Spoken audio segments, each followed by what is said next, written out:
हार्दिक Pandya, Irfan Pathan, Michael Jordan, Serena Williams, Sachin Tendulkar, Cristiano Ronaldo, Lionel Messi, Mahendra Singh Dhoni, इन सब में तीन चीजें कॉमन है।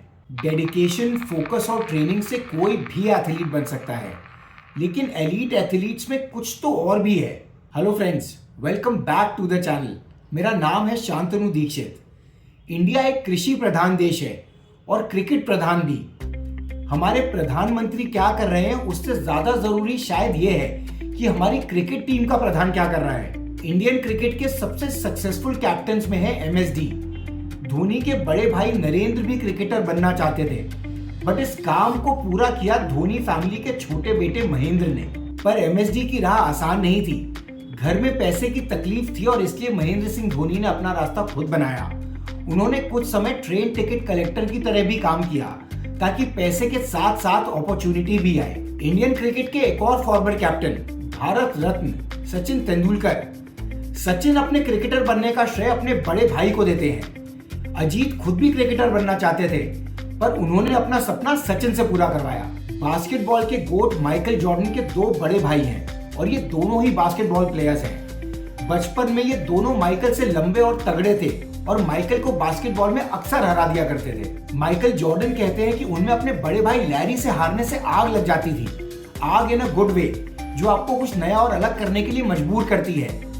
माइकल अपने पिता को यह हमेशा प्रूव करना चाहते थे कि मैं अपने दोनों भाइयों से बेहतर हूँ। टोरंटो यूनिवर्सिटी के स्पोर्ट्स साइंटिस्ट जोसेफ बेकर ने 33 डिफरेंट स्पोर्ट्स में 229 एथलीट्स की फैमिली को स्टडी किया।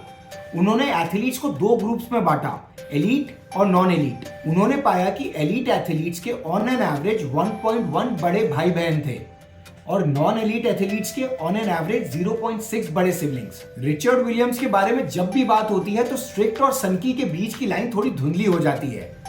रिचर्ड ने पहले अपनी बड़ी बेटी वीनस को टेनिस खिलवाना शुरू किया, लेकिन रिचर्ड ने यह हमेशा माना कि बेटर करियर होगा छोटी बेटी सेरेना का, और ऐसा हुआ भी।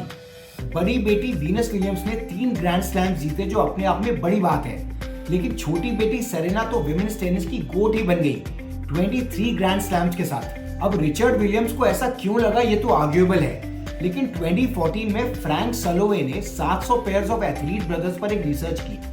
700 पेयर्स एक अच्छा सैंपल साइज है और उस रिसर्च में दो बातें निकल कर आई।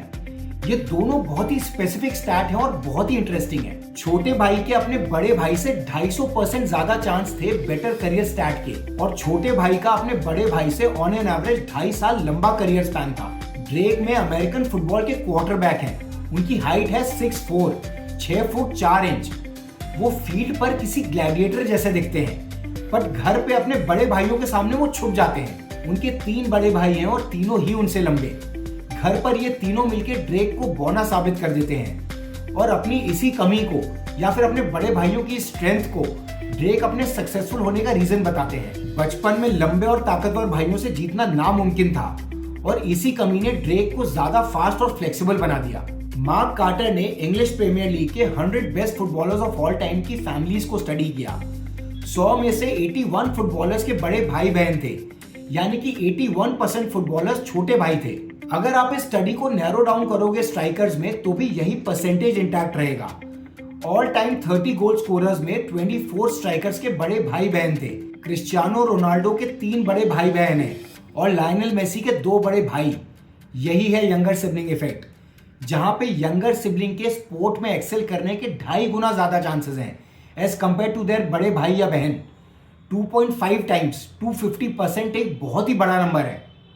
आइए मैं आपको समझाता हूं कि इस यंगर सिबलिंग इफेक्ट के रीजंस क्या होते हैं। इस इफेक्ट के रीजंस को हम 4 ग्रुप्स में डिवाइड करते हैं और फिर उन्हें एक एक करके समझते हैं।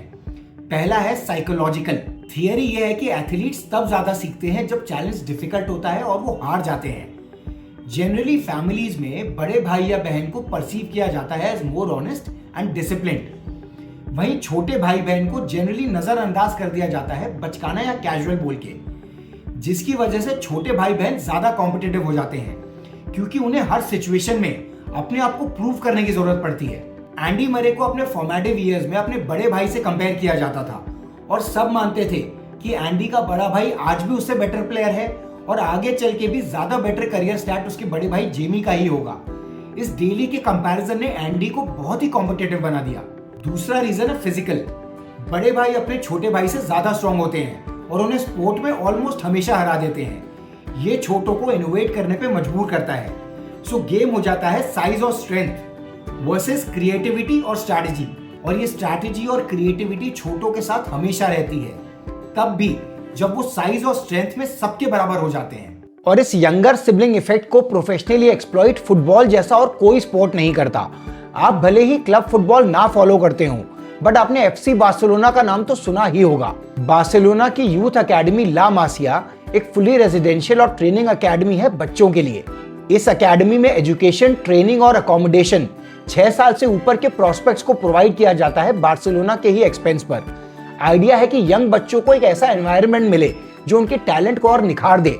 ला मासिया के सबसे फेमस रिक्रूट हैं लायनल मेसी, और इसी तर्ज पर इंग्लैंड के क्लब्स भी बच्चों को रिक्रूट करने से पहले उनके घर जाकर उनकी फैमिलीज और उनके स्ट्रक्चर को समझते हैं। आर्सेनल के लेजेंडरी मैनेजर आर्सेन वेंगर तो यंगर सिबलिंग इफेक्ट के बहुत ही बड़े प्रोपोनेंट हैं। तीसरा रीजन है पेरेंटिंग। सो बच्चों को स्पोर्ट्स में पुश करना एक पेरेंटिंग डिसीजन है। पेरेंट्स एक स्ट्रैटेजी बनाते हैं और फिर उसे इम्प्लीमेंट करते हैं, पर एक्सपेरिमेंट्स में गलतियां तो होती हैं। छोटों तक आते आते पेरेंट्स अपनी डिसीजन मेकिंग को फाइन ट्यून कर लेते हैं। उन्हें समझ में आना बेहतर हो जाता है कि क्या काम करता है और क्या काम नहीं करता। सबसे अच्छा एग्जाम्पल है नॉर्वे की इंजेब्रिक्सटन फैमिली। इंजेब्रिक्सटन फैमिली के 4 लड़के हैं और चारों रनर्स। सबसे छोटे भाई जेकब वर्ल्ड के 3000 मीटर्स के रिकॉर्ड होल्डर हैं। वो खुद कहते हैं कि उन्हें सबसे छोटे होने का फायदा मिला। सबसे बड़े भाई के स्पोर्ट्स डेवलपमेंट में कुछ गलतियां हुई, उससे दूसरे नंबर के भाई में कुछ कम गलतियां, तीसरे नंबर के में उससे भी कम। तो यानी कि चौथे वाले को एक ट्राइड और टेस्टेड फॉर्मूला मिला, जिसकी वजह से जेकब वर्ल्ड रिकॉर्ड होल्डर बन गए। और चौथा रीजन है डिमिनिशिंग वेल्थ और इंक्रीजिंग इंटेलिजेंस। इसे आप आर्ग्यू कर सकते हैं, लेकिन एलीट एथलीट्स में मिडिल या लोअर मिडिल इनकम ग्रुप इतना ज्यादा प्रेवेलेंट है कि ये मेयर कोइंसिडेंस नहीं हो सकता। Cristiano Ronaldo, Lionel Messi, MSD, Serena Williams, Michael Jordan, Irfan Pathan, Hardik Pandya, family की खराब होती सिचुएशन को बड़े बच्चे बेहतर समझते हैं और संभालने की कोशिश करते हैं, और जाने अनजाने ऐसी शील्ड बन जाते हैं जिसकी छाव में छोटे बच्चे अपने सपनों को पूरा करने में जुट जाते हैं। और ये फाइनेंशियल इनसिक्योरिटी फोकस रहने का एक मोटिवेशन होता है और छोटों को ज्यादा क्रिएटिव और कॉम्पिटिटिव बना देता है। सो ये यंगर सिबलिंग इफेक्ट एक रियल फिनोमेना है और बर्थ ऑर्डर बहुत ही इंपॉर्टेंट रोल प्ले करता है, सिर्फ एथलेटिक्स में ही नहीं बल्कि लाइफ के कई सारे फैसेट्स में। फर्स्ट बॉर्न ज्यादा परसिस्टेंट और रिस्पॉन्सिबल होते हैं और छोटे वाले ज्यादा एक्सपेरिमेंटल, अनऑर्थोडॉक्स, रिस्क टेकर्स। तो अगर आपको अपने बच्चों को एथलीट्स बनाना है तो there is a very clear strategy to follow. अपने छोटे बच्चे को वही स्पोर्ट खिलाओ जो बड़ा वाला खेलता है, और इस यंगर सिबलिंग इफेक्ट को आप खुद ही ऑब्जर्व कर लोगे। और छोटे वाले के परफॉर्मेंस को फ्लूक मत समझना, ये साइंस और साइकोलॉजी का मिला जुला इफेक्ट है। Keep believing. अगर आपको ये एनालिसिस अच्छा लगा तो इसे लाइक कीजिएगा और मेरे चैनल को सब्सक्राइब। मैं आपसे जल्द ही किसी और वीडियो में मिलूंगा। तब तक अपना ध्यान रखिए। Good day, good luck.